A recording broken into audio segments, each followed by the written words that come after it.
कहा जाए, वैसी स्थिति में देश की सियासत।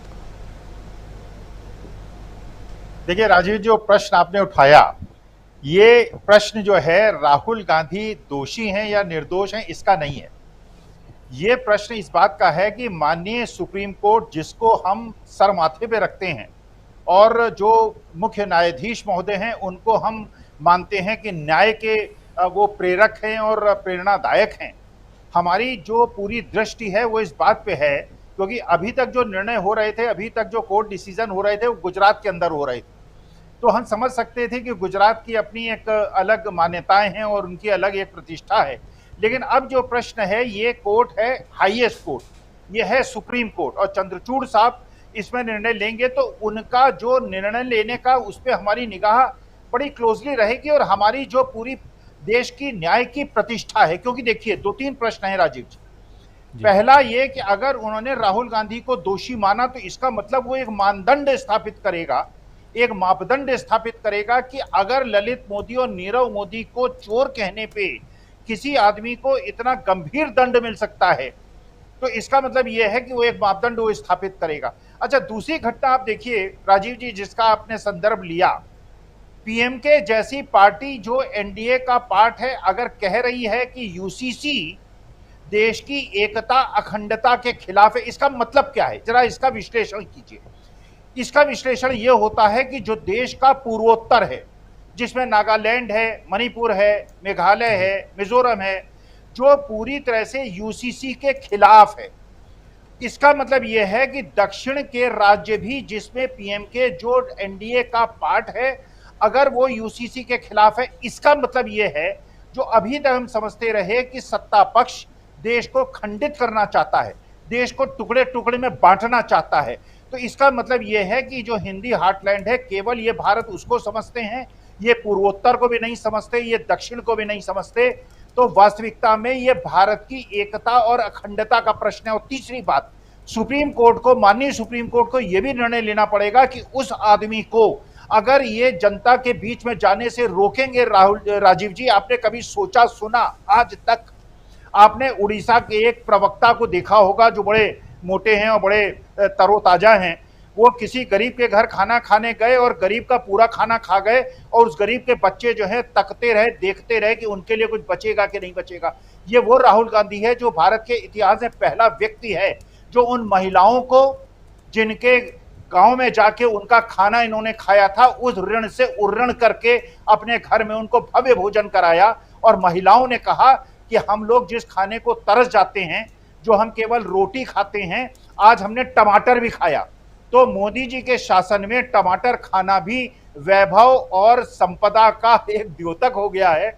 और जो लोग, मैंने सुना है, इनकम टैक्स उन लोगों पर निगाह रख रही है जो 2 किलो से ज्यादा टमाटर खरीद रहे हैं। इसलिए आपसे और आपके श्रोताओं से मेरा निवेदन है, आधा किलो से ज्यादा टमाटर अगर खरीदते हुए पकड़े गए तो इनकम टैक्स की रेट आपके यहाँ भी हो सकती है।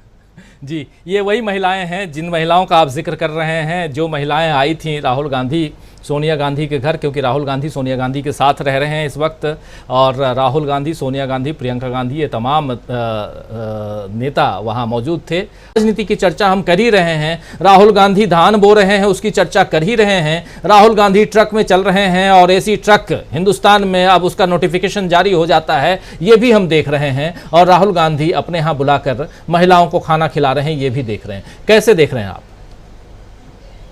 देखिए राजीव, ये श्रावण का महीना है, ये महादेव का महीना है, और हमारे धर्म में कहा जाता है सत्यम शिवम सुंदरम, सत्य ही शिव है और शिव ही सुंदर है और सुंदर ही सत्य है। तो वास्तविकता में आप लोग, हम लोग जो बात करते हैं जयप्रकाश नारायण के आंदोलन की 74-76 की, एक बड़ा चलता हुआ नारा था उस जमाने का जिसको शायद हम भूल गए, वो था सच कहना अगर बगावत है तो समझो हम भी बागी हैं।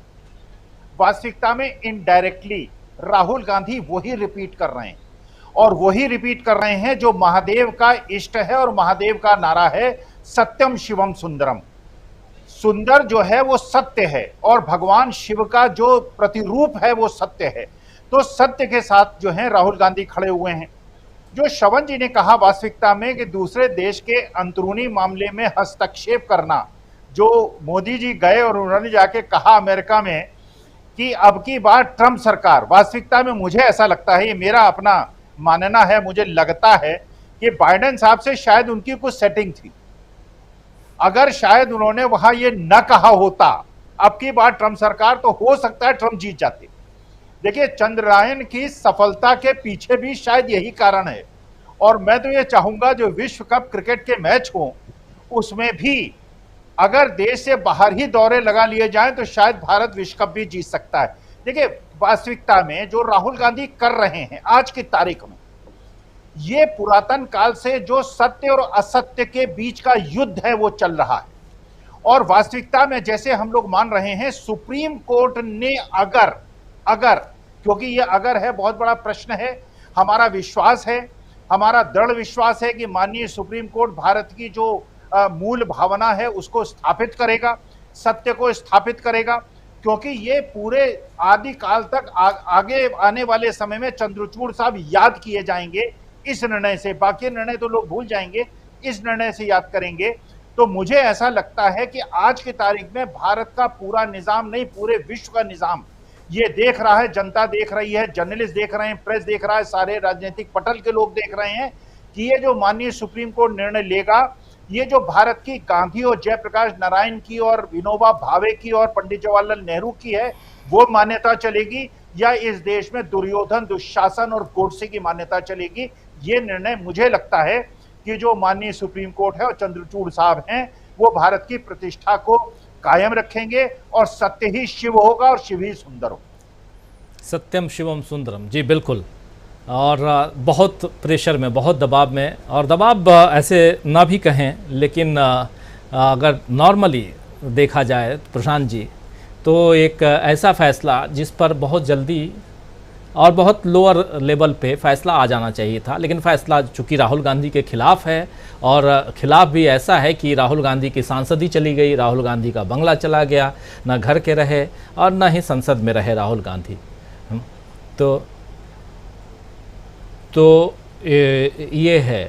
सवाल पूछना मैं बंद नहीं करूंगा। मैं हिंदुस्तान के लोकतंत्र के लिए लड़ रहा हूं और मैं हिंदुस्तान के लोकतंत्र के लिए लड़ता रहूंगा, किसी चीज से नहीं डरता हूं, ये सच्चाई है। चाहे मुझे सदस्यता मिले ना मिले, मैं अपना काम करूंगा।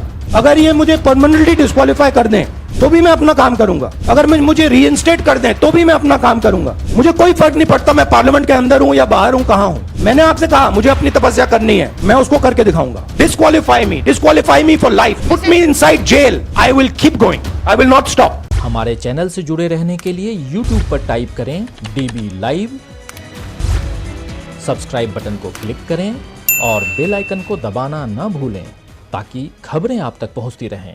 देखते रहिए DB लाइव, क्योंकि यहाँ हैं खबरें लगातार।